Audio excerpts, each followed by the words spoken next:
रसिक हो नमस्कार. आज 23 एप्रिल जागतिक पुस्तक दिन.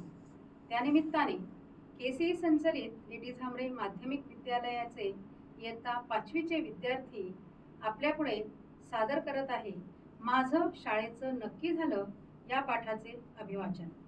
प्रस्तुत पाठाचे लेखिका आहेत विमल मोरे. या पाठ्यपुस्तकातून या पाठातून आपल्यापुढे ग्रामीण भागातील शैलीचे महत्त्व व याचबरोबर शिक्षणाचं किती महत्त्व आहे या पाठातून मांडण्यात आलेले आहे. इयत्ता 5वीचे विद्यार्थी आपल्यापुढे सादर करत आहे माझं शाळेचं नक्की झालं. सादर करते विद्यार्थी आहेत वैष्णवी पाटील, काव्या हेगडे, कार्तिकी पाटील, जान्हवी जोशी, रोहन चौधरी, अविनाश वांगेकर. कोल्हापूरमधल्या कळंबा मध्यवर्ती कारागृहाजवळ रस्त्याला लागूनच एका सरळ रेषेत 15-20 झोपड्या होत्या. त्यातल्याच एका झोपडीत आम्ही राहत होतो. मातीच्या कच्च्या विटांनी बांधलेल्या भिंती त्या पण पावसाचं पाणी मुरून पडण्याच्या बेतात होत्या. फुटकी तुटकी कौलं वरती टाकली होती. आतली जमीन तर सतत ओलसरच असायची. त्यामुळे त्या झोपडीत नेहमी कुबट असायचा. उठून उभं राहिलं तर वरची कौलं डोक्याला धाडकन लागायची. मोठ्या माणसांना उभं राहून कसलंच काम करता येत नव्हतं.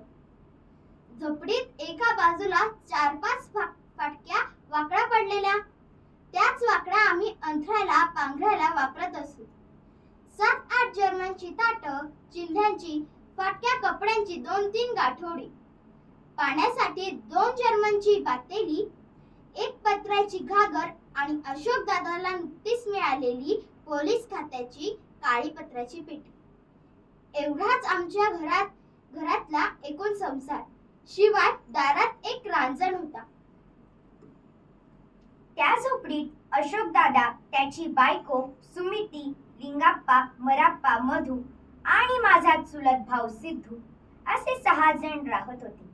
तशातच 3-4 दिवसांपासून माझे वडील, आई, मी आणि माझी बहीण मंगल असे आणखी 4 जणही तिथंच आलो होतो. सर्वांना झोपायला सुद्धा जागा पुरत नव्हती. उद्या आम्हाला पुन्हा बोरगावला पालावर जायचं होतं. आई आणि बाबा जायची तयारी करत होती. आईनं 2-3 ताटल्या वेगवेगळ्या रंगाची जोडलेली 2 पातळं एका मोठ्या पिशवीत भरली. बाबा ही बारीक सारीक सामान दुसऱ्या पिशवीत भरू लागले. तोच अशोक दादा ड्युटीवरून घरी आला. तो आईला सामान भरताना बघून म्हणाला, आई कुठं जायची तयारी चालली? आई म्हणाली, जातो मागाला, किती दिवस इथं बसून खायचं?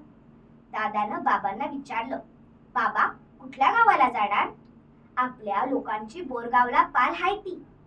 उद्या मोहरल्या गावाला जाणार आहे ती. तेव्हा आजच जायला पाहिजे. बाबा म्हणाले. आई मला म्हणाली, इमे बघत काय उभी आहेस? तुझी कापडं आण इकडं, उशीर होतो या निघाया.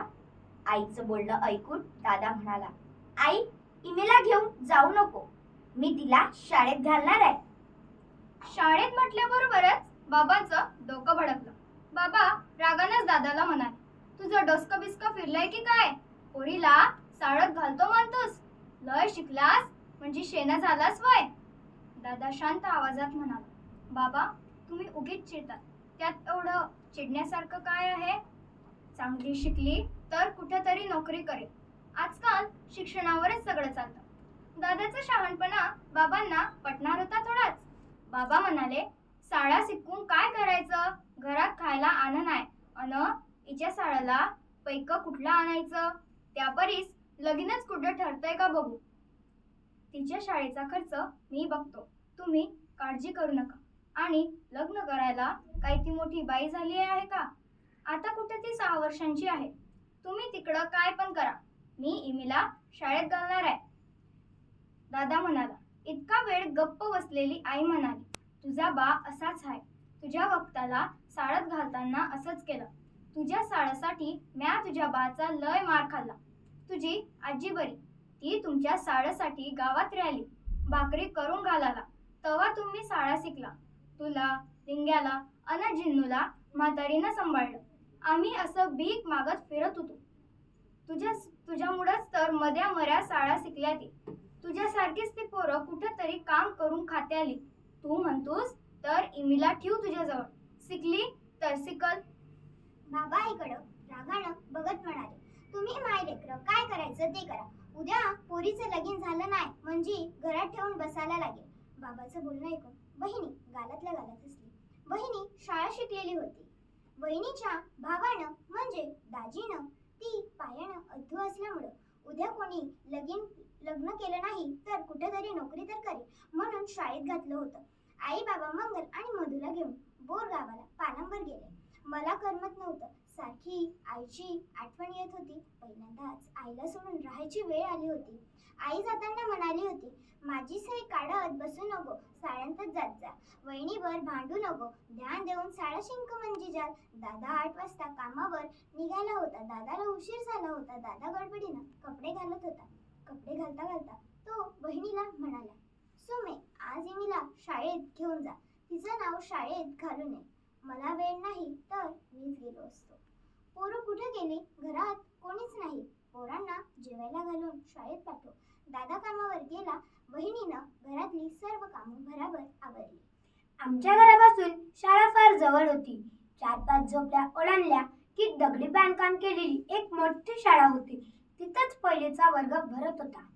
शाळेत शेजारीच मोठं वडाचं झाड होतं. वहिनी आणि मी शाळेत आलो.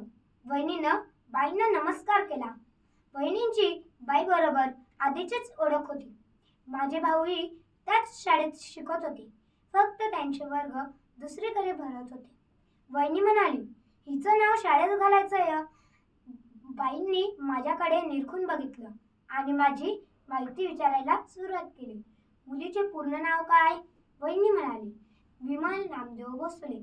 बाईंनी 2 वहीत लिहून घेतलं. हिची जन्मतारीख सांगा. जन्मतारीख कोणाला माहित होती? मी जन्मले वर्ष मात्र वहिनीला माहित होते. तिने जन्मतारीख सांगून टाकली. बाईंनी सर्व माहिती लिहून घेतली. नारळ आणलं का? बाईंनी वहिनीला विचारलं.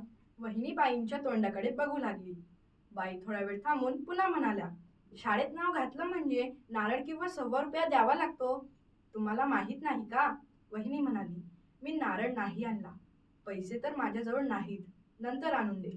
वहिनी घरी गेली. मी शाळेत बसले. बाई वर्गात शिकवू लागल्या. थोड्या वेळानं बाईंनी मला जवळ बोलावलं. माझी पाटी घेतली. ग म भ न ही 4 मूळाक्षरं लिहून दिली आणि ती गिरवायला सांगितलं.